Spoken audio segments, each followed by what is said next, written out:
அனைவருக்கும் வணக்கம். தர்மத்தின் வடிவம், பொறுமையின் சிகரம் ஸ்ரீராமரின் கதையை வெறும் 153 வினாடிகளில் பார்க்க போகிறோம்.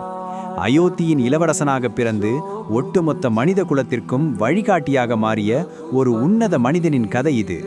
தசரத சக்கரவர்த்தியின் மகனாக பிறந்து கைகேயியின் சொல்லுக்காக தந்தை கொடுத்த வாக்கை காப்பாற்ற முடிசூடும் நாளில் மரவுரி தரித்து காட்டுக்குச் சென்றார் ராமர்.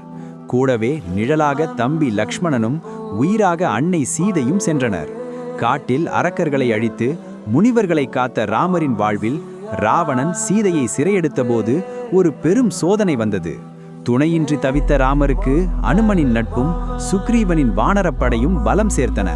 கடலின் குறுக்கே பாலம் அமைத்து இலங்கையை அடைந்து அதர்மத்தின் உருவமான ராவணனை வீழ்த்தினார் ராமர். 14 ஆண்டுகால வனவாசத்தை முடித்து அயோத்திக்கு திரும்பி ராமராஜ்யத்தை நிலைநாட்டினார்.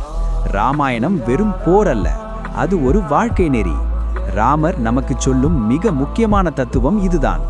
சூழல் உனக்கு எதிராக இருந்தாலும் உன் தர்மத்தை ஒருபோதும் விட்டு கொடுக்காதே. அதிகாரம் கொண்டிருப்பவன் அடக்கமாகவும் வலிமை கொண்டிருப்பவன் கருணையுடனும் இருப்பதே உண்மையான மனிதத்தன்மை. வாழ்க்கையில் கஷ்டங்கள் வரும்போது சோர்ந்து போகாமல் ராமரை போல அமைதியாகவும் உறுதியாகவும் இருந்தால் வெற்றி நிச்சயம் நம் பக்கம்.